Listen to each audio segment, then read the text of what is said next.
नमस्कार, मी विशाखा माळी तुमचं स्वागत करते यशस्वी शाळेच्या यूट्यूब ऑनलाईन एज्युकेशन प्लॅटफॉर्मवर. तर आज आपण एका इम्पॉर्टंट टॉपिककडे बघतोय की जे आहे सस्टेनेबल डेव्हलपमेंट गोल्स, शाश्वत विकास उद्दिष्टे.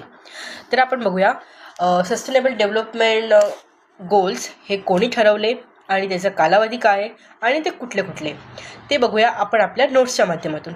तर बघूया 2015 साली युनायटेड नेशन्स जगभरासाठी निश्चित केलेली ही 17 उद्दिष्टे की जिचा कालावधी 2015 ते 2030 पर्यंतचा ठरवला गेला आहे.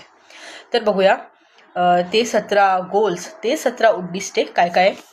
गरिबी नाही, भूकमुक्त जग, चांगले आरोग्य व कल्याण, दर्जेदार शिक्षण, लिंग समानता, स्वच्छ पाणी व स्वच्छता, स्वस्त व स्वच्छ ऊर्जा, चांगली नोकरी व आर्थिक वाढ, इंडस्ट्री इनोव्हेशन अँड इन्फ्रास्ट्रक्चर, असमानता कमी करणे, सस्टेनेबल सिटीज अँड कम्युनिटीज, जबाबदार उपभोग व उत्पादन, हवामान कृती, जलजीवन संरक्षण, स्थलजीवन संरक्षण आणि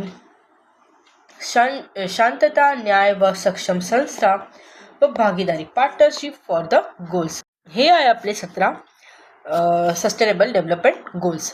तर याच्या नेक्स्ट व्हिडिओमध्ये आपण मिलेनियम डेव्हलपमेंट गोल्सविषयी बघूया आणि सस्टेनेबल डेव्हलपमेंट गोल्स आणि मिलेनियम डेव्हलपमेंट गोल्समध्ये काय फरक आहे ते पण बघूया. तर जर तुम्हाला व्हिडिओ आवडला असेल तर व्हिडिओला लाईक करा आणि तुमच्या फ्रेंड्ससोबत पण शेअर करा आणि चॅनलवर नवीन असाल तर चॅनलला सबस्क्राईब करा आणि इंस्टाग्रामला पण फॉलो करा. धन्यवाद.